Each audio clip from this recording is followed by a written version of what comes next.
Pilipino. Serbisyong tapat sa'yo, DZRH.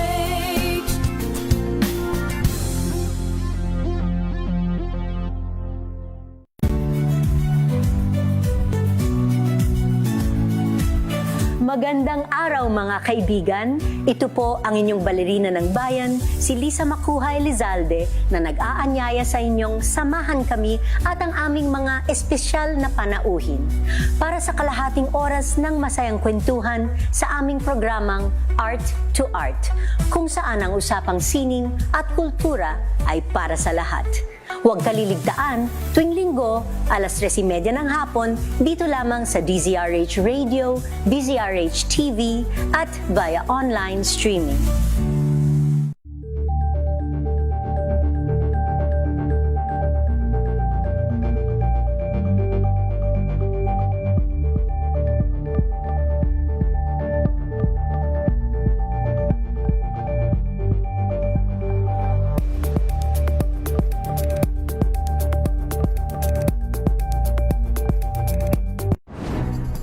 Good vibes ang hanap mo? Dito ka na sa sigurado! Mula sa mga istoryang nagbibigay ng inspirasyon hanggang sa mga kwentong may dalang solusyon. Mga balitang pampagaan ang pakiramdam at pampaganda ng araw.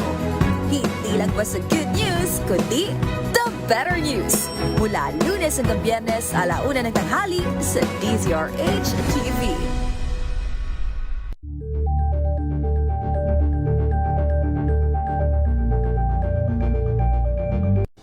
Ng naitalang 17 individual na ang kanilang naaresto. Ng Metro Manila Development Authority o MMDA ang No Contact Apprehension Policy o NCAP sa Metro Manila. Sa ang ilang mga dokumento ay peke.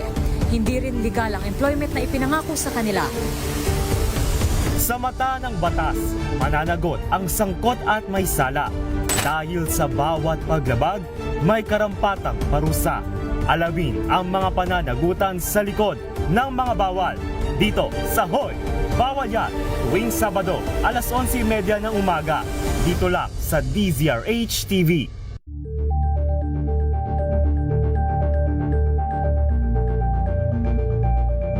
Alamin ang mga maiinit na isyung pambayan, mga balitang kailangan mong malaman, usapin sa pamahalaan, politika, ekonomiya at kabuhayan. Ito ang mga dapat mong malaman, pakialaman at pag-uusapan dahil kayo ang tinig ng mamamayan dito sa Damdaming Bayan.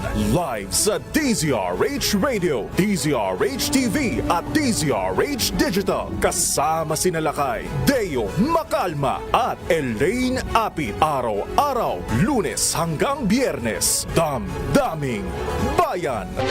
Saan man mangyari ang balita, Luzon, Visayas at Mindanao, hagip ng balitang Promdi. Kinalap ng buong puwersa ng MBC Media Group mula Aksyon Radyo, Radyo Natin Nationwide at DZRH, Provincial at Regional Correspondents. Balita Promdi kasama si Kises Habson. DZRH Balita Promdi. Balitang Promdi!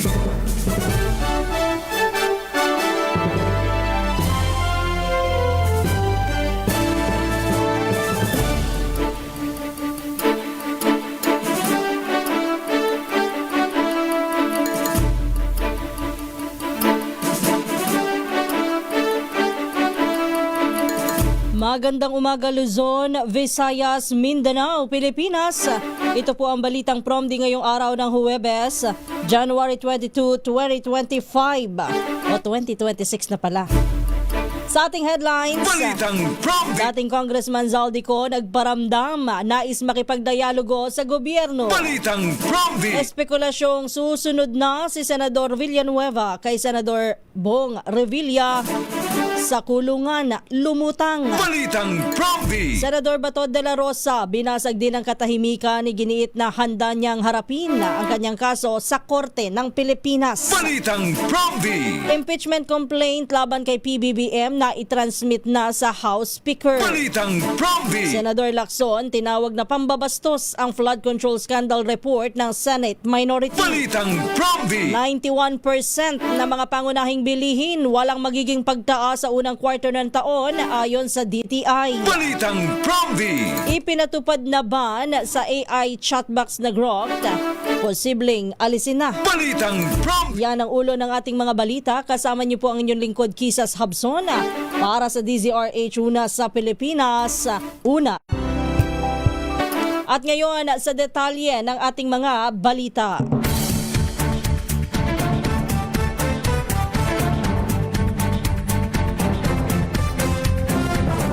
Nagparamdam na at humiling umano ng dialogo sa pamahalaan ang dating congressman na si Zaldico.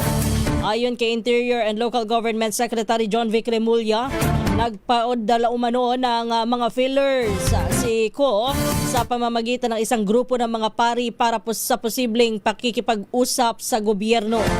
Ang mensahe ay ipinaabot umano sa kanyang kapatid na si Ombudsman Jesus Crispin Remulla. Nilinaw naman ang kalihim na hindi ito direktang alok ng pagsuko kundi isang kahilingan lamang para sa dialogo. At iginiit na hindi pa ito beripikado. Samantala, sinabi naman ni Acting Justice Secretary Frederick Vida na ang anumang failures ay walang magiging epekto sa patuloy na investigasyon laban kay Ko. Pinaniniwala ang nasa Portugal si Zaldico matapos na masangkot sa maanomalyang flood control projects dito po sa Pilipinas. Balitang Promdi. Lumutang naman ang mga espekulasyon na susunod ng makukulong kay Senador Bong Revilla Jr. kaugnay ng flood control scandal sa Senador Joel Villanueva.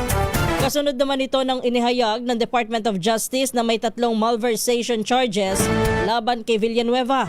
Ayon kay DOJ spokesperson Attorney Polo Martinez, isa sa mga reklamo ay nasa preliminary investigation na, habang ang isa naman ay sumasailalim pa sa review ng piskalya. May isa ring kaso na humihiling si Villanueva ng karagdagang panahon para magsumite ng counter affidavit at hindi personal na dumalo sa pagdinig noon January 20. Pinagbigyan naman ito ng piskalya kung saan itinakda po ang deadline sa January 26. Nagugat ang kaso sa umano'y maling paggamit ng pondo ng gobyerno para sa flood control project sa Bulacan na isinagawa ng Top Notch Catalyst Builders Incorporated. Kabilang din sa mga respondent sa kaso na kinakaharap ni Villanueva ang ilang dating opisyal ng DPWH. Balitang Promdi. Samantala, dumako muna tayo mga balita mula sa probinsya. Unahin natin si Romy Gonzales. Diyan po sa rehiyon ng Cordillera. Sa Cordillera Administrative Region, 49 anyos na babaeng drug personality. Natimbog daw po sa buy-bust operation diyan sa Baguio City. Ibalita mo yan, go ahead. RH41, Romy Gonzales. Nasa kote ang isang 49 anyos na babae sa ikinasang drug buy-bust operation ng mga otoridad sa Barangay Irisan, Baguio City kagabi. Nakumpiska ng mga operatiba ng Baguio City Drug Enforcement Unit, Baguio City Police Station 9 at City Intelligence Unit mula sa drug suspect na nakatira sa Barangay Irisan. Ang ibebenta sana nitong plastic sachet na may lamang hinihinalang shabu na may standard drug price na 6,800 pesos at 2 pang sachet ng shabu na nagkakalaga ng 13,600 pesos. Nabawi din ng mga operating units ang mga non-drug evidences na tulad ng 5,000 pisong pera, 7,000 budel money, cellphone at isang puting papel. Ito si RH41 Romy Gonzales para sa DZRH. Una sa Pilipinas, una sa Pilipino. Balitang Promdi. Binatikos naman ni Senador Panfilo Ping Lacson ang inilabas na report ng Senate Minority kaugnay ng kontrobersiya ng flood control project. Kasunod dito ng ipinamahagi sa media na higit 500 pahinang dokumento ng Minority Bloc na ayon po kay Lacson ay walang otoridad at sinusuportahan lamang ng 6 sa siyam na minority senators. Gate ni Lacson, tanging ang Blue Ribbon Committee lamang ang may kapangyarihan na maglabas ng opisyal na committee report batay sa mga patakaran ng Senado. Dagdag ng chairman ng Blue Ribbon Committee, malinaw sa Senate rules na ang committee report ay dapat na ilabas mismo ng komite at pirmado ng mayorya ng mga miyembro nito. Samantala, bilang dating miyembro po ng minorya, ipinaliwanag naman ni Senate Deputy Majority Leader Risa Hontiveros ang proseso ng pagkakaroon po ng minority report. Sabi po niya, karaniwan po ay hinihintay muna ang opisyal na committee report bago maglalabas ng minority report. At ito po ay isinasama bilang attachment sa pangunahing ulat. Balitang Promdi.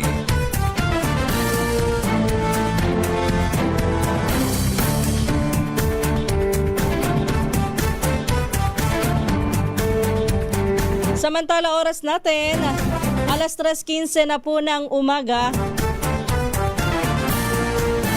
Inilipat na ng Senado sa kustodiya ng Department of Justice si dating DPWH Bulacan 1st District Engineer Henry Alcantara. Ito po ay kasunod ng formal na pagtanggap ng DOJ kay Alcantara sa ilalim ng Witness Protection Program matapos siyang italagang state witness sa patuloy na investigasyon kaugnay ng kontrobersyal na flood control project. Bandang alas 12:50 ng tanghali kahapon nang umalis ang sasakyan na lulan si Alcantara mula po sa Senado bilang hudyat po ng formal na turnover ng kanyang kustodiya. Matatanda ang nasa kustodiya ng Senado si Alcantara mula pa noong September 18, 2025 matapos siya na ma-cite in contempt ng Senate Blue Ribbon Committee kaugnay ng pagdinig sa flood control scandal. Balitang Promdi. Alas 3:17 na po ng umaga. Puntahan natin ang mga balita muli sa probinsya. Doon naman tayo sa may bahagi ng Pangasinan. Standby Freddy, street level individual drug suspect sa bayan po ng San Jacinto sa lalawigan ng Pangasinan nahuli sa buy-bust operation. Higit 38,000 pisong halaga ng shabu na kumpiska. Ibalita mo yan RH38. Go ahead, Freddy Fajardo. Nasa kustodiya nga na sa Jacinto Police Station ng isang 23 anyos na vulcanizer may live-in part na residente ng nasabing bayan matapos itong masakote sa buy-bust operation. Batay sa ulat ni San Jacinto Chief of Police Major Napoleon Velasco Jr. na nakarating sa tanggapan ni Provincial Director Colonel Arbil Merculio. Nagsagawa ng anti-drug operation alas 10 ng gabi ang kanyang mga tauhan sa Drug Enforcement Unit matapos makipag-ugnayan sa PDEA Region 1. Isang nagkunyaring buyer gamit ang mark money at binentahan ng suspek ng 4 na plastic sachet na naglalaman na hinihinalang shabu kapalit ng mark money kaya agad siyang inaresto. Nakumpiska sa suspek ang mark money at ang illegal na drogang ngasabsam dito ay tumitimbang ng 6.5 grams na may street drug price at 38,080 pesos. Kasong paglabag sa Republic Act 9165 Comprehensive Dangerous Drug Act of 2002 ang kinakaharap nga ng suspek na naghihimas ng rihas na bakal. Mula sa Action Radio Pangasinan, ito si Freddy Fajardo, RH38 nag-uulat para sa DZRH una sa Pilipinas, una sa Pilipino. Balitang Promdi.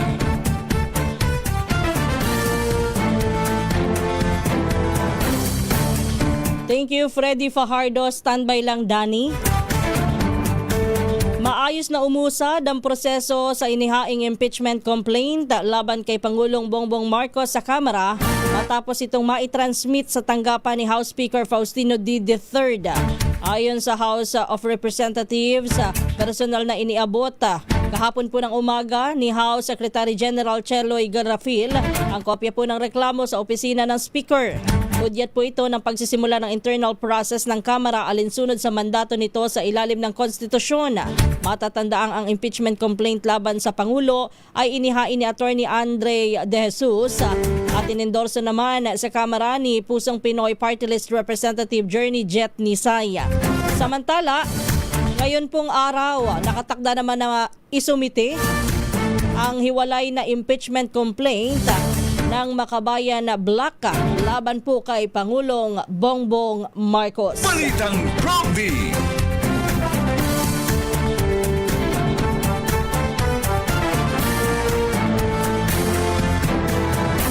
Malaki namang hamon sa kasalukuyang liderato ng Kamara ang posibleng pagsulong ng panibagong impeachment para po kay laban po kay Vice President Sara Duterte. Yan ay dahil sa kakulangan ng tiyak na suporta mula sa mga mambabatas.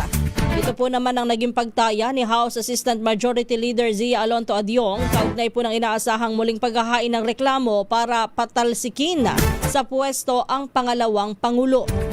Ayon kay Adyong, iba na ang sitwasyon ngayon kumpara noong 19 Congress kung saan umani na sapat na suporta ang impeachment move laban kay VP Sara. Maliwanag pa ng kongresista, nagbago na ang komposisyon ng 20th Congress at marami sa dating kaalyado ng impeachment proponents ay wala na sa Kamara o tapos na ang termino. Balitang Prompty. Balikan natin mga balita mula sa probinsya. Puntahan natin ang Central Luzon, ika-4 na pagkakataon na muli daw pong nahuli sa buy-bust operation ng isang tulak ng droga dyan po sa Orani, Bataan. Ibalita mo yan na Reach 37, Danny Kumilang. Dala-dala ang isang lalaki matapos na masakot itong muli sa ika-4 na pagkakataon dahil sa pagbebenta nito ng illegal na droga sa Barangay Tapulaw, Orani, Bataan. Ayon sa police report at pahayag ng suspect na siya umano ay nakatira sa Barangay Camacho at Barangay Sibakan sa Balanga City, Bataan. Naaresto ito matapos kumagat sa pain ng mga pulis ng pagbentahan nito ng pakete ng droga ang tumayong nagpanggap na buyer. Aminado ang suspect sa kanyang mga illegal na gawain sa droga at ika-4 na pagkakataon na umano niya itong pagkaka-aresto. Ang operasyon na ikinasa ng mga tauhan ni Police Major Patrick Carlo Balcanao na naging matagumpay naman ang kanilang operasyon. Ang suspect ay maharap ngayon sa kasong pagbebenta ng droga sa ilalim ng Republic Act 9165 o ang Comprehensive Dangerous Drug Act of 2002. Danny Kumilang, RH37, DCRH, una sa Pilipinas, una sa Pilipino. Balitang Prompty.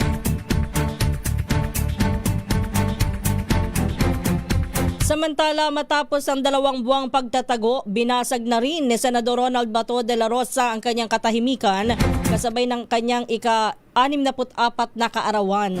Sa kanyang Facebook post, iginit po ni De La Rosa na handa siyang harapin ang anumang kaso na isasampan laban sa kanya. Pero nilinaw na mariin niyang tinututulan ng tinatawag niyang panghihimasok ng mga dayuhan sa proseso ng hustisya. Ayon kay Senador Bato de la Rosa, kung may mga kaso man na laban sa kanya, ay nais niyang harapin ito bilang isang Pilipino sa harap ng kapwa Pilipino.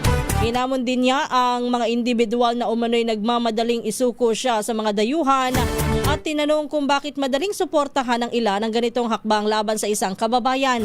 Nauna nang sinabi ni Justice Secretary at ngayon Ombudsman Jesus Crispin Remulla na nakakita na siya ng kopya ng umano'y arrest warrant mula sa International Court o International Criminal Court o ICC laban kay De La Rosa, kaugnay pa rin ng war on drugs. Balitang Prompty.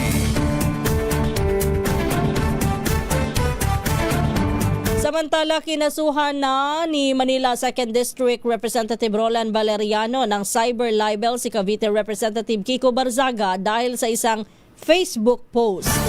Sa post ni Barzaga, inakusahan po niya ang miyembro ng National Unity Party o NUP na tumatanggap po ng suhol mula sa negosyanteng si Enrique Razon kapalit ng suporta sa speakership ni late Representative Martin Romualdez noong 2025. Sabi naman ni Valeriano na hindi niya basta-bastang palalagpasin ang mapanirang akusasyon, lalo't sinisira nito ang reputasyon ng kanyang at kanilang kapartido. Paliwanag po ng mambabatas, walang kalaban noon si Romualdez para sa pwesto kaya't wala rin siya isaysay ang panunuhol.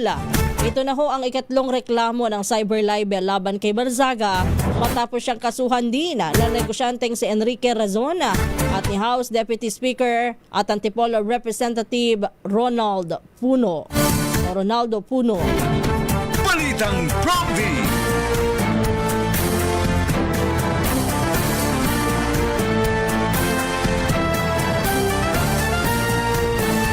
Samantala, dumako tayo. Balita mula sa Western Visayas. Standby Jocelyn Make. Barangay Tanod, arestado naman sa drug buy bust operation dyan sa Balasan, Iloilo. Ibalita mo yan, go ahead, Jocelyn Make ng Action Radio, Iloilo.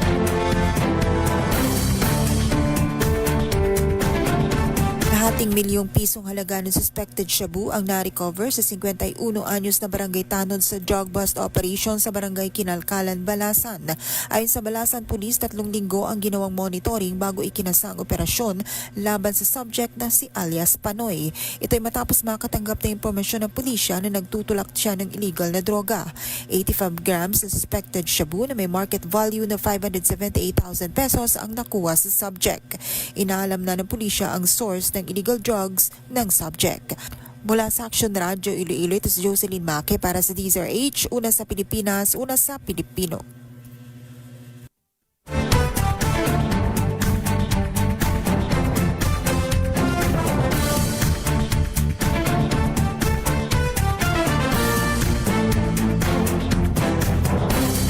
Balitang Promdi.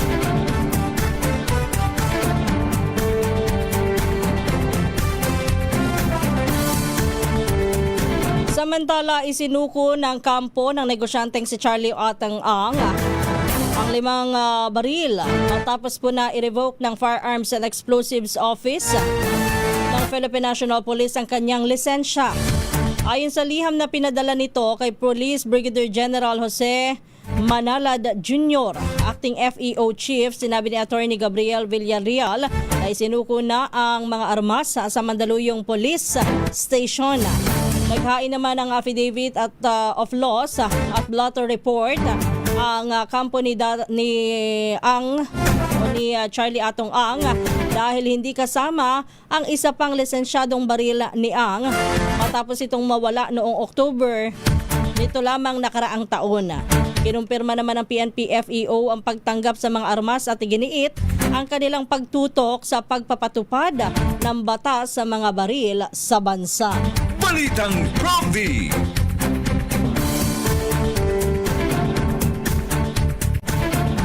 Samantala, wala namang inaasahang pagtaas sa presyo para sa 71% ng mga basic necessities and prime commodities.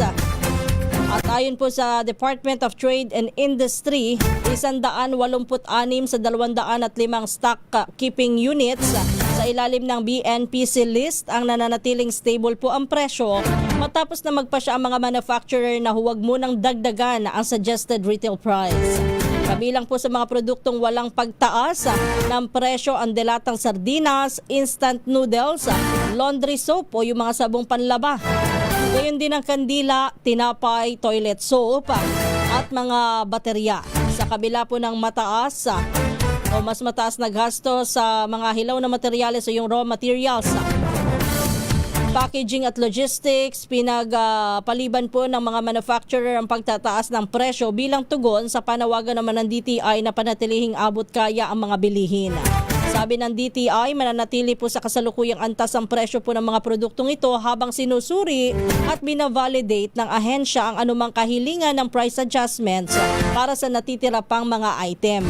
Tiniyak naman ni Trade Secretary Cristina Roque na paiigtingin pa ang price monitoring upang maprotektahan ang mga mamimili at masigurong patas ang kalakalan. Balitang Promdi. Samantala, standby lang Jimmy. Posible naman na alisin na ang ipinatutupad na ban sa Artificial Intelligence App o chatbox na Grok. Ayon po sa sa Cybercrime Investigation and Coordinating Center o CICC, nakikipag-ugnayan na sila sa developer ng Grok at nangakong babaguhin nito ang tool para sa lokal na merkado. Kabilang po sa mga babaguhin dito ay ang pagtatanggal ng mga feature na maaaring gamitin sa deepfake creation. At ngayon din ang pornographic content, lalo na ang mga may kinalaman sa child sexual abuse material. Sinabi naman ni SCICC Executive Director Renato Paraiso na kahit maalis ang ban ay mahigpit pa rin nilang babantayan ang GROC upang matiyak ang pagsunod nito sa mga regulasyon ng bansa. Inaasahan din na magkakaroon po ng pulong ang CICC at ang GROC hinggil po sa muling pagbabalik ng naturang app sa Pilipinas. Balitang Promdi. Mabuti ho kung ganun kung hindi ho ako nagkakamali, ito yatang GROC na ito, Ara, no? Yung GROC na ito yung app na pwedeng hubaran yung isang babae. Ayun, oo, dapat lang talaga tanggalin na muna yan. At kapag ka natanggal na yung feature na yan, bilang proteksyon, hindi lang sa mga kababaihan kundi sa kabataan, yan, siguro posible pwede nang ikonsidera. Gayun din yung deepfake creation, delikado rin ho ito, no? Sabi nga ho ng CICC, di ba? Lalo na sa mga negosyante, mag-iingat. Lalo na dito sa mga deepfake creation na po na ito. Bakit kanyo? Kasi po pwede daw palang magaya na ngayon ang itsura at ganoon din ang boses ng isang tao, lalo na po yung mga negosyante na para po makapanlin lang ho ng iba, no? Alam nyo ho, ito talagang ang aking ikinababahala dito sa mga bagong labas po itong AI. Siguro sa maaari hong makatulong. Kaya lang kasi, ang mindset ho kasi ng marami sa sangkatauhan, hindi lamang yung makakagaan ng kanilang kanilang pang-araw-araw na buhay ang ginagawa. Ginagamit ho yung mga bagay na nakakatulong sana para sa ating pag-unlad sa mga kalokohan para makapanlin lang. Yun ho ang negatibong side naman ho nito mga AI o artificial intelligence na ito. Alas 3:32 na po ng umaga. Balikan natin mga balita mula sa probinsya. Ilang negosyo naman daw po sa Tacloban, speaking of negosyo pala ito, ilang negosyo sa Tacloban na nagsara na. Alamin nga natin kung bakit. Kay RH32 Jimmy Angay-Angay. Hindi na kalaraman na may negosyo sa syudad ng Tacloban na nagsara ayon sa isang opisyal sa naturang syudad. Ito ang sinabi ni Tacloban Business Permit and Licensing Division Head Jimafiel Gaspay. Ayon kay Gaspay, kung may 10 nagsara na establishmento sa lungsod, may mga tindahan naman o mga establishmento ang nagbukas na abot sa mahigit 1,000 noong unang taon at 100 naman sa downtown area. Ngayong taong 2026, mayroon ng 21 establishmento o mga negosyo ang bagong nagbukas. Hindi maiwasan na may nagsasara na negosyo dahil ang ibang negosyante ay nagpapalit ng ibang negosyo na magiging mataas ang kanilang benta. Mula dito sa DYVL Action Radio Tacloban, ito si RH32 Jimmy Angay-Angay para sa DZRH. Una sa Pilipinas, una sa Pilipino. Balitang Promdi. Sa iba pa nating mga balita, dumako naman tayo balita mula sa Department of Education at dyan sa Cavite, no? Pinangunahan po ng mga opisyal ng General Trias Cavite at ni DepEd Secretary Sani Angara ang inaugurasyon at pagbabasbas sa isang bagong 4 na palapag na gusali na may 16 na silid-aralan sa Santiago Elementary School. Bahagi ito ng pagtugon ng pamahalaan sa kakulangan ng silid-aralan sa ating bansa. Sa kanyang talumpati, binanggit naman po ni Mayor Luis John Ferrer na mapalad po ang gentry dahil sa loob lamang ng 3 taon, mahigit 100 silid-aralan na ang kanilang naipatayo. Sa loob lamang po ng nakalipas sa 3 taon, 4 po na bagong paaralan ang ating binuksan. Sa tulong ho, una, ng Panginoon at syempre na ating mga kasama, sir. Magiging everyday na po ang pasok ng mga bata. Nagpahayag naman ng suporta si Angara kay Mayor Ferrer sa mga hakbang nito upang mapabuti ang learning environment lalo na sa lungsod at mabawasan din ang siksikan sa mga pampublikong paaralan. Kabilang po ang General Tria sa unang batch ng lokal na pamahalaan na lalagda sa Malacanang para sa kauna-unahang direktang paglalabas ng pondo mula sa national government.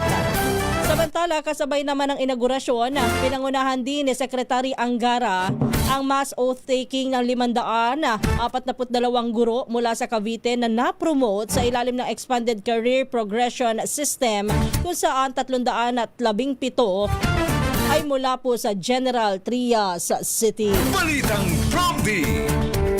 Alas 3:35 naman ng umaga, balikan natin mga balita mula sa probinsya. Puntahan naman natin ang kinaroroonan ni Jane sa Northern Samar. Yun daw pong number 10 most wanted person dahil sa panggagahasa sa isang minor de edad natimbog sa bayan po ng Katubig, Northern Samar. Ibalita mo yan, go ahead. Jane Galit Bantayan. Ng Katubig Police at 2nd Northern Samar Provincial Mobile First Company kasama ang Provincial Intelligence Unit, Criminal Investigation and Detection Group CIDG, Northern Samar Provincial Field Unit at 8 other Regional Mobile First Battalion ang itinuturing na rank 10 most wanted person sa lalawigan ng Northern Samar at rank 1 most wanted person sa bayan ng Katubig, Northern Samar dahil sa kasong panggagahasa. Ayon sa report ng PNP, isa itong 47 taong gulang, isa itong magsasaka at residente ng barangay San Jose, Katubig, Northern Samar. Mayroong warrant of arrest na nasabing akusado mula sa presiding judge ng Regional Trial Court 8 Judicial Region Branch 22, Laoang, Northern Samar noong January 19 sa taong kasalukuyan dahil sa kasong panggagahasa sa isang minor de edad. May inilagak na piyasa ang korte na nagkakahalaga ng 200,000 pesos para sa pansamantalang kalayaan na nasabing akusado. Ang nasabing suspect na most wanted person ay dinala sa Katubig MPS bago ito i-turn over sa korte na naglabas ng warrant of arrest. Mula sa Aksyon Radyo Katarman, Arts 34 Jane Galit Bantayan ng DZRH. Una sa Pilipinas, una sa Pilipino. Balitang Promdi. Samantala, inaprubahan na ang optional retirement ni dating PNP Chief General Nicolas Torre III na ngayon nagsisilbi na bilang General Manager ng Metropolitan Manila Development Authority o MMDA. Ayon kay PNP spokesperson Police Brigadier General Randolph Tuanyo, epektibo ang pagre-retiro ni Torre nitong January 19 sa bisa ng NAPOLCOM Resolution No. 2026-29. Kaugnay nito'y inaasahan na matatanggap na ni Acting PNP Chief Police Lieutenant General Jose Melencio Nartates Jr. ang ika-4 na estrelya ngayong linggong ito. Sinabi naman ni Interior Secretary John Vic Rimulya na inimbitahan niya si Torre sa donning of ranks ni Nartates na magsisilbi rin na retirement honors para kay Torre. Balitang Promdi. Alas 3:37 na po ng umaga. Standby lang, June. 3 ang kumpirmadong patay at 8 naman ang sugatan sa salpukan ng dump truck at jeep sa kahabaan ng Santiago, Kawayan, Isabela. Ayon kay Luna Police Chief Police Major Jonathan Ramos, lumihis ang linya ng dump truck dahilan para mabangga nito ang pampasaherong jeep. Dahil po dito ay nasawi ang isang binata. Ngayon din ang isang senior citizen at isang ginang, habang 8 naman ang sugatan na nasa kritikal na kalagayan pa ang isa sa mga biktima. Naharap ko ngayon ang suspect sa reckless imprudence resulting in multiple homicide and serious physical injuries. Balitang Promdi. Kaugnay po niyan, ipinagutos naman ng Land Transportation Franchising and Regulatory Board ang investigasyon at mabilis ang pagkakaloob ng insurance sa mga biktima ng karumal-dumal na aksidente sa Luna, Isabela. 3 ang iniulat na nasawi habang marami naman ang sugatan ng magkabanggaan ng isang truck at jeepney nitong Miyerkules o kahapon. Ayon po kay LTFRB Chairman Vigor Mendoza II, ang pagkakaloob ng ayuda ay alinsunod po sa direktiba ni Pangulong Bongbong Marcos na palawakin pa ang pagkakaloob ng ayuda sa mga biktima ng aksidente. Idiniin ni Mendoza na bagaman hindi maaaring matumbasan ng perang ayuda ang pagkamatay ng mga miyembro ng pamilya, dapat naman na matiyak sa ngayon na mabibigyan ng proteksyon at mapapabilis ang pagkakaloob ng ayuda sa mga naulilang pamilya ng biktima. Agad naman na nagpadala ng tauhan ang LTFRB para sa investigasyon ng naturang malagim na aksidente. Balitang Prompty.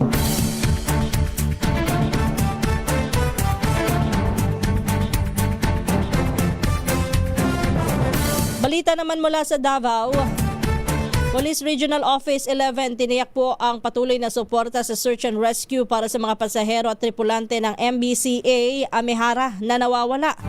Hindi pa ba nakikita ito? Alamin natin ang detalye kay Jun Suter ng Action Radio Davao.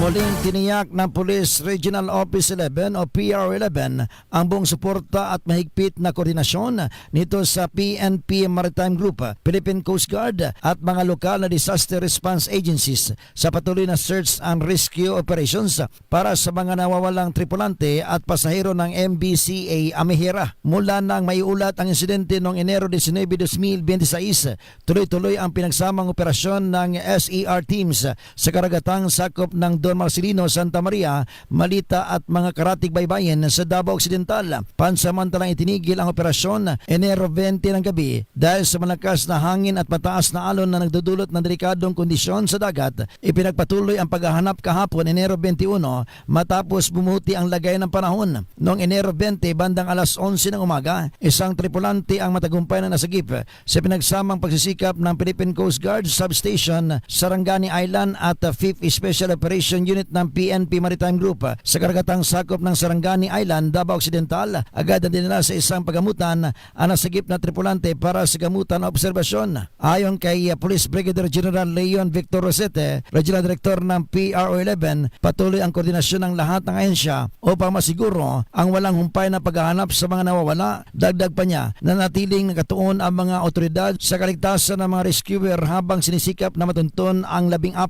pa na nawalang individual. Ito si Jun Suter para sa DZRH. Una sa Pilipinas, una sa Pilipino. Balitang Prompty. Alas 3:41 na po ng umaga. Nakapagtala naman ng Philippine Institute of Volcanology and Seismology o PHIVOLCS ng 400 magkakasunod na lindol sa bayan po ng Kalamansig sa Sultan Kudarat sa loob lamang ng 3 araw. Ayon sa PHIVOLCS, naitala ang mahihina hanggang sa katamtamang lakas ng pagyanig mula alas 10:52 ng gabi noong January 19 hanggang alauna ng hapon kahapon po, January 21. Sa kabuuang bilang, 135 ng lindol ang naplat na may lakas na magnitude 1.5 hanggang 5.2 habang 20 naman ang naramdaman ng mga residente na may naitalang intensity. Isa sa pinakamalakas na magnitude 5.2 na lindol na naitala kahapon ng madaling araw na may lalim na 10 kilometro. Balitang Prompty. Naglabas naman ng show cause order ang Land Transportation Office laban sa rehistradong may-ari at driver ng isang Ford Everest na umano'y sangkot sa reckless driving dyan po sa NAIA X o NAIA Expressway. Sa isang viral video, makikita pong bigla ang lumihis ang sasakyan mula sa toll gate at tumawid po sa maling lane sa mataas na o sa high speed na muntik na pong makabangga ng iba pang mga sasakyan. Ayon kay LTO Chief Marcos Lacanilao, posibleng humarap po sa mga kasong paglabag sa batas trapiko ang may-ari ng driver ng sasakyan. Inatasan po ang dalawa na humarap sa LTO Central Office sa Quezon City sa January 28 upang magpaliwanag kaugnay ng insidente. Balitang Prompty. Arestado naman ang suspect sa pamamaril sa Tondo sa stray bullet incident na ikinasawi ng isang babae habang dumadalo po ng Christmas party. Ito po yung nangyari po nung nakalipas na taon dyan sa Tondo, Maynila.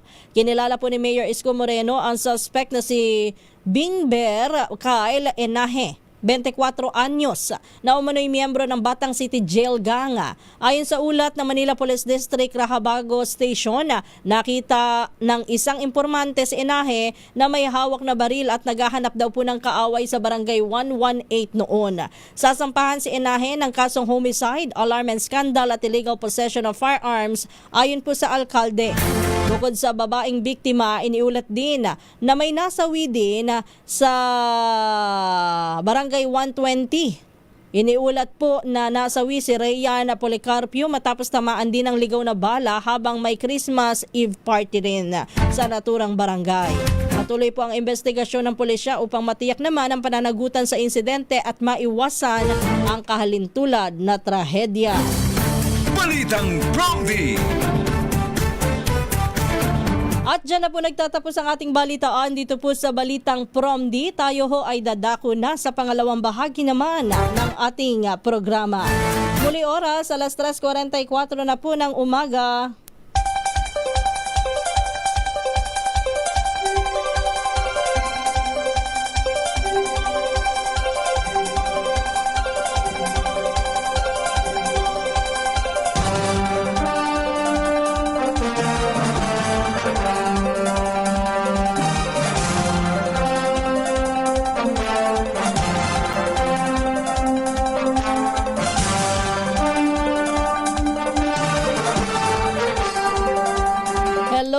Good morning! Kumusta na po ang ating mga kababayan? Luzon, Visayas, Mindanao. Yung ating mga kababayan sa abroad, kumusta na din po kayo? Ngayon po ay araw ng Huwebes dito sa Pilipinas, January 22, 2026. Doon sa ating mga kababayan break muna tayo. Break po muna tayo doon sa mga isyong mabibigat. O dun sa ating mga issue na may kinalaman ho sa politika ngayong araw na ito. Katatapos lang ng balita natin mabigat na issue na naman ang pag-uusapan natin. Masyado pang maaga, no? Ngayon ay alas 3:46 lang. Ito pag-uusapan natin ngayon. Ang pag-uusapan ho natin ngayon may kinalaman sa pagpapaganda in a natural way. Bakit yan ang pag-uusapan? Abay, syempre, ilang araw na lang. Teka lang magbibilang lang ako 1, 2, 3, 4, 5, 6, 7, 8, 9, 10, 11, 12 na araw na lang pagkatapos niyan. Pebrero na. Anong ibig ko sabihin? Love month. Ay, kung love month po, next month, syempre Pebrero yan. Uso na naman yung mga post na sana ay magkaroon na siya ng the one. O kung meron naman po kayong the one, paano nyo bang papanatilihin bukod sa kagandahan ng pag-uugali? Paano nyo nga po ba pananatilihin in love sa inyo ang partner? Sa inyong physical naman. O di syempre, kailangan kahit papaano, ingatan po, di ba lagi naman natin sinasabi, maging sa kalusugan, maging sa ating pangsariling bentahe po, dapat po maganda tayo, maayos at kumbaga ay refreshing lagi ang itsura. So, ito po meron ako mga inihandang tips para sa inyo. Paano nga daw po magiging maganda at mas mukhang bata, sa mga lolo at lola sa natural na pamamaraan. Baka po dahil ngayon ay 9 na araw, bago po ang love month, baka umepective pa ho ito. Malay nyo ho, Ito bibigyan ko kayo ng number 1 na tips. Bukod po sa mga cosmetics at mga pampapahid at saka sabon na binibili po natin sa mga pharmacy o sa mga commercial, sa mga commercial center. Eto, nasa bahay nyo lamang. Maganda daw po na paraan pampabata at pampaganda ng mukha ang tubig bigas. Ito daw po ay mainam panglinis ng mukha at pampaputi. Ang dapat lamang pong gawin ay regular itong gamitin dahil nakatutulong daw po ito na makaalis din ng mga pekas sa ating mukha at ito po ay makatutulong din upang ang ating mukha ay maging batang tingnan. Look younger, ika nga Ito daw po ay garantisadong epektibo na walang masamang dulot na kemikal. Ang gagawin nyo lang po yung pinaghugasan ho ng inyong bigas, yan ho ang inyong gagamitin. Magtabi lang kahit na ilang kutsarita ng pinakuloang tubig galing sa bigas. Okay. Hindi pala yung hugas bigas mismo. Tubig bigas pala. Kasi, di ba? naalala ko lang ho ha. Di ba yung hugas bigas, kapag yan ang mga sekreto ho ng masasarap na maggagawa ng gulay, yung ano ba ito, bulanglang, yan. Kaya naman masarap maggawa ng sinigang. Kaya nang basta yung may lahat ng may sabaw. Ang pinanggagamit ho nila sa pangsabaw, sa pagluluto, bigla napunta yung ating usapan. Ang ginagamit ho at sikreto po ng masarap na sabaw ay ang paggamit po ng hugas bigas. Yung pinaghugasan po ng inyong bigas, yun po ang gagamitin yung sa pagpapakulo ng karne, o kaya ng isda, at yan po ang gagamitin yung pansabaw. Naku, ang sarap ho niyan, ha? Pero ito naman, ang gagawin nyo ho pala, kapag ho kayo ay nagluto ng inyong sinaing, tayo daw po ay magtatabi ng ilang kutsarita lamang ng pinakuloang tubig po ng bigas. At yan po ang gagamitin at ihahalo daw ho ito sa ating sa konting tubig. Ilagay nyo sa bulak, ilagay nyo sa inyong mukha, ipahid-pahid, patuyuin. Ayan, nakakapagpabata daw po yan. Number 2, coconut oil. Para daw po sa mga dalaging ding at mga binata, mas mainam daw po ang alternatibong panglinis po ng mukha na ito. Ito po'y nakatutulong upang ang ating mukha ay magmukhang bata, ang coconut oil o langis ng niyog. Ito rin po ay nakatutulong pang tanggal ng mga peklat sa mukha, sanhi po ng mga tagyawat. Ito rin daw po ay nagsisilbing moisturizer, of course, sa ating mga mukha upang maiwasan po ang pagkakaroon ng dry skin. At ito rin daw po ay maging sa buhok maganda. Totoo ho yan. Yung iba nga ho, di ba, pinangha-hot oil. Yan ang mismong pinangha-hot oil. Pampakintab din po yan at pampakapal ng buhok at pampatibay din po ng buhok. Yan po ay epektibo at garantisado. Kasi kapag sinabi pong pagpapaganda, hindi lamang po yan sa mukha, pati po sa buhok. Yan na. Ang isa po sa pwede natin gamitin ay coconut oil. Ang natural na langis po galing sa niyog ay pwede pong makuha, syempre. Pwede po kayong gumawa niyan ng sarili nyong coconut oil. Kaya naman ho, minsan may nabibili na rin ho sa mga commercials, Pero mas maganda ho yung natural. Kasi baka yung sa mga pharmacy, na yan, may halo na rin chemical, yung mga coconut oil. Number 2, yun daw pong rose water. Ito, bago lang sa akin to. Rose water. Mainam din daw po na toner sa mukha ang rose water.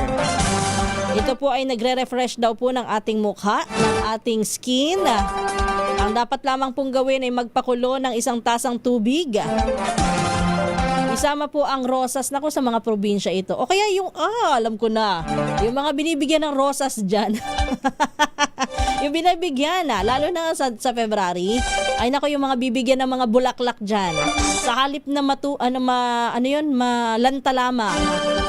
Pakuluan nyo pala. Pakuluan nyo po ng tubig. Ang rosas po, ang bulaklak po ng rosas.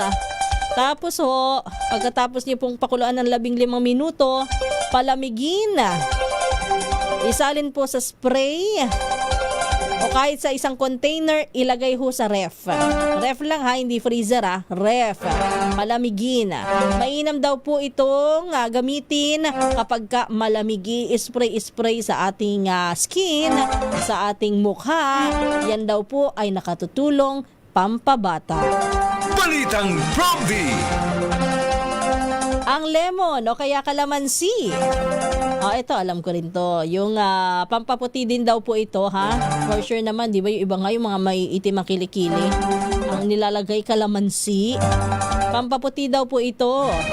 Ngunit, ang tips natin, huwag niyo pong ipapahid ng direkta sa inyong mukha ang lemon dahil nagdudulot din po yan ng dryness of the skin, dryness of the face dahil po sa mataas na acidity. Maaari lamang pong haluan ito ng 1 kutsaritang honey o di kaya naman ng yogurt. Pagkatapos gawin ay garantisado po na blooming po ang inyong skin, ang inyong katawan. Lagay nyo sa kilikili, lagay nyo sa inyong mukha. Ayan wag lang direkta. Haluan, syempre. Haluan, tsaka wag yung direktang kalamansi ikukuskus nyo. Halimbawa, Delikado yun. Ako, minakita na ako ng ganyan. Langit sa halip na mamuti ng maayos ang kilikili, lalong umitim kasi direkta akong ikinuskus ang kalamansi sa kilikili. Aloe vera, ito, alam nyo na yan. Maganda din daw po sa buhok ang aloe vera. Ito po ay punong-puno ng minerals and vitamins na mainam po sa ating mukha. Ang katas po na nanggagaling po sa aloe vera ay punong-puno po ng mineral na beneficial sa ating katawan at buhok. Yan po yung parang makapal na parang may jelly sa loob. Kukunin nyo po yung laman yan. Pagkatapos yun po ang ipapahid nyo sa buhok, sa katawan. Imasahin nyo po yan sa inyong mukha. Tapos ay patuyuin. For sure, ang resulta ho niyan 100% smooth. O, anong say ng mga glass skin ng mga Koreano? Kapag ka gumamit yan, glass skin ka rin. Saging, number 5. Ito daw po ay mainam bilang facial. Pang facial, maliit lamang po na portion ng saging ang kailangan dito. Durugin po at ihalo sa honey o di kaya naman sa oatmeal. At konting gatas at tubig o tubig bigas. Ilabas o ilagay po sa mukha at maghintay po ng 15 to 30 minutes hanggang sa matuyo ito at pwede nang alisin at hugasan po ang inyong mukha. Ang nagagawa naman po dito, isinasara po yung pores sa inyong mga mukha at nagiging radiant and blooming ang inyong skin.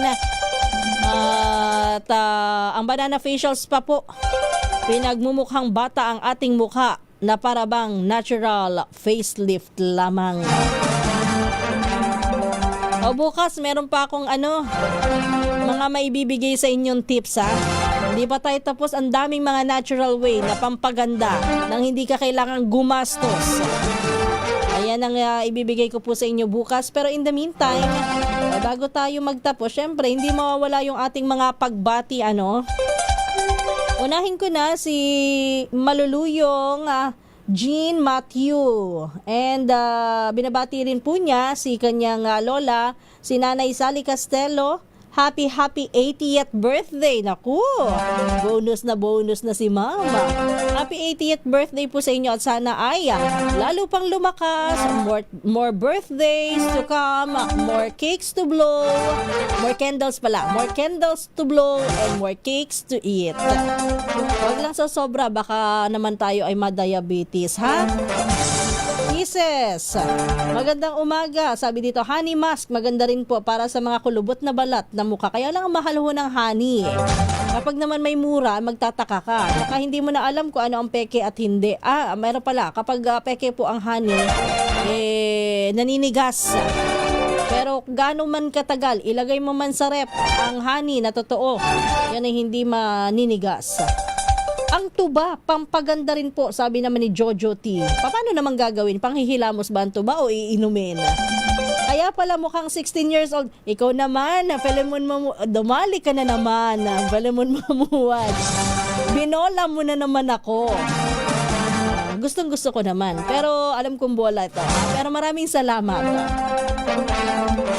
Mila Montesilio, good morning. Pabati din po, happy birthday kay Vicente Acelajado.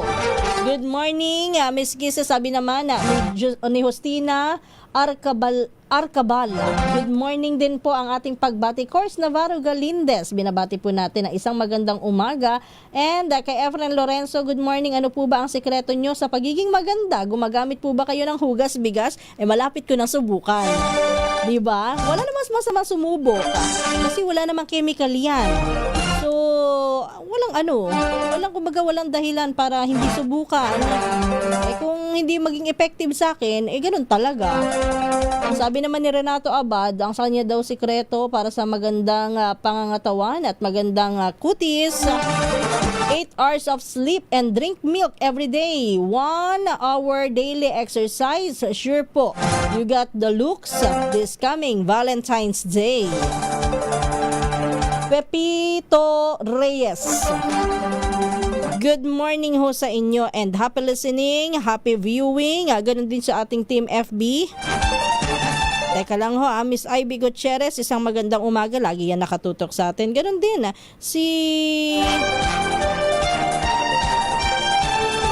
yung ating kumpare, si kumparing Willie Relador, Ruby Bartolome, kalamansi is the best po. Pigain po ang kalamansi at yung mismong liquid po ang ipahid sa kilikili at face. Yun, tama po yan. Ganyan po ang ginagawa ko noon at hindi po ako gumagamit ng deodorant. Oo, basta wag lang direkta yung mismong balat ikukuskus mo sa yung kilikili. May, yan, delikado. Nelson Baria, magandang umaga mula sa Masbate. Good morning din po kay Sergio Trinidad Jr. mula sa Puerto Princesa City sa Palawan. Binabati rin po natin MM Ginto Oteripse, Reynaldo Rodriguez. Ara, ngayon bang dapat magpakain si Mr. Paro sa Arabel? Anyway, ayun, belated happy birthday muli kay Elaine Apit na nabusog kami ng todo-todo. Aba, syempre, happy birthday pa rin naman kay Edniel Parosa. 23 yata si Edniel eh. Anyway, kung ano man, happy birthday sa iyo, kapatid. Reynaldo Rodriguez, Benji Shonko, Leia Asmolo, Tessie Pendon, Helen Dumagil Samaniego, Brenda Belo. Good morning din po at kay Algie Bobon. Sa iba po mga hindi ko nabati nako, pasensya na po. Babawi po ako bukas, pero in the meantime, tayo ho'y magpapaalam na. Maraming salamat po sa lahat ng mga tumutok sa ating balitaan at sa ating talakayan. Hanggang bukas po muli dito sa Balitang Promdi. Ako po ang inyong lingkod, Kisas Habson. Susunod na si Kong Angel Palmones at magandang umaga Pilipinas. Oras po natin eksakto ang punto, 4:00 na ng umaga. Good morning and happy Thursday. Kahit nagtago na ang buwan.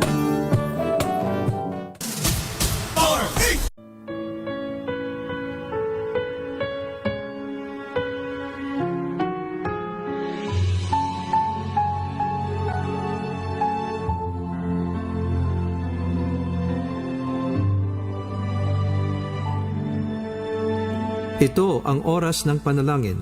Panalangin para sa edukasyon, siyensya at teknolohiya. Ang mga petisyon na nilalaman ng panalangin ito ay hinango sa mga katuruan ng salita ng Diyos, ang Biblia. Ang salita ng Diyos mula sa mga kawikaan, 9, talatang 10 hanggang 12. Ang paggalang at pagsunod kay Yahweh ay pasimula ng karunungan. Ang pagkakilala sa banal na Diyos ay may dulot na kaalaman. Sa pamamagitan ko, hahaba ang iyong mga araw, dahil sa akin, lalawig ang iyong buhay. Kung mayroon kang karunungan, mayroon kang pakinabang, ngunit ikaw'y magdurusa kapag siya'y tinanggihan. Naway sabayan ninyo ako sa panalangin ito. Panginoong Diyos, aming inilalapit sa iyo ang aming bayan. Tulad na iyong sinabi sa iyong banal na salita, ikaw ang siyang nagpapalakas at nagpapaunlad sa mga bansa, at siya ring gumagapi at nagwawasak sa kanila, ayon sa iyong ganap na katarungan. Tunay nga na mapalad ang bansang ikaw ang Diyos. Mapalad ang bayang iyong ibinukod. Ikaw, O Diyos, ay maghari sa aming bansa, at ayon sa iyong kabutihan, kamtan nawa namin ang tahimik, mapayapa, makadiyos at marangal na pamumuhay. Iyong pagpalain, O Diyos, ang aming mga plano para sa kaunlaran ng aming bansa, sa aming agrikultura, ekonomiya, infrastruktura, transportasyon, medisina, edukasyon, kalakalan, kalikasan at seguridad.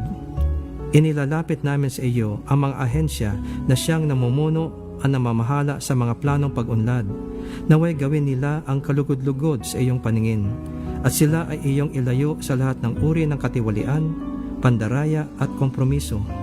Sila ay iyong biyayaan ng kakumbabaan, dunong at katalinuhan, katapatan, pagtityaga, malasakit at pangitain sa kanilang paglilingkod sa aming bayan at gayon din sa iyo.